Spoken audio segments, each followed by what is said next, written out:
For me, LA in the 90s was all about culture. LA in the 90s is NWA. I remember I was living in San Diego at the time. I remember the needle dropping on that record like it was yesterday.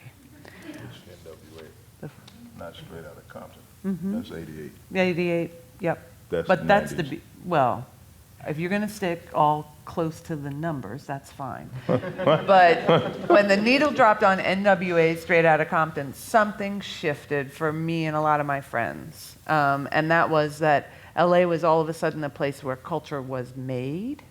If you were in contemporary art like I was, you were here. You were looking at Helter Skelter. You were thinking about the emergence of people like Mike Kelly and Kathy Opie as seminal, crucial artists that had to be reckoned with.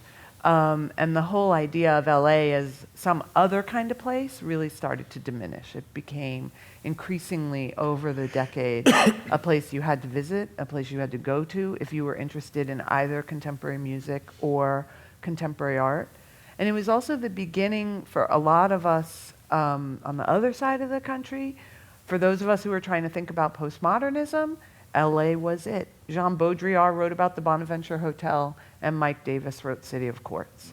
And those essays, those books, those ideas that started to reframe Los Angeles as a kind of crucial late 20th century event were instrumental in what later became, what we only understand now is the sort of globalization of culture. But, you know, Kathy Opie's first show in New York was of the Freeways, and the Freeways were, that body of work was made directly in response to the Northridge earthquake, right? So even though I don't think I could have narrated the story I've just told you then, that was all accruing.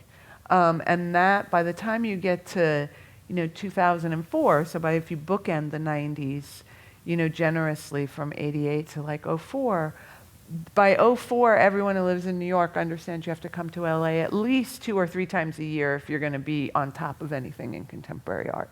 And now, of course, it's a completely different story, right? I mean, now LA is largely seen as a kind of central city and a central place of production for culture. But I think that really emerged for most people my generation. The birth of LA as a cultural engine is really the 1990s.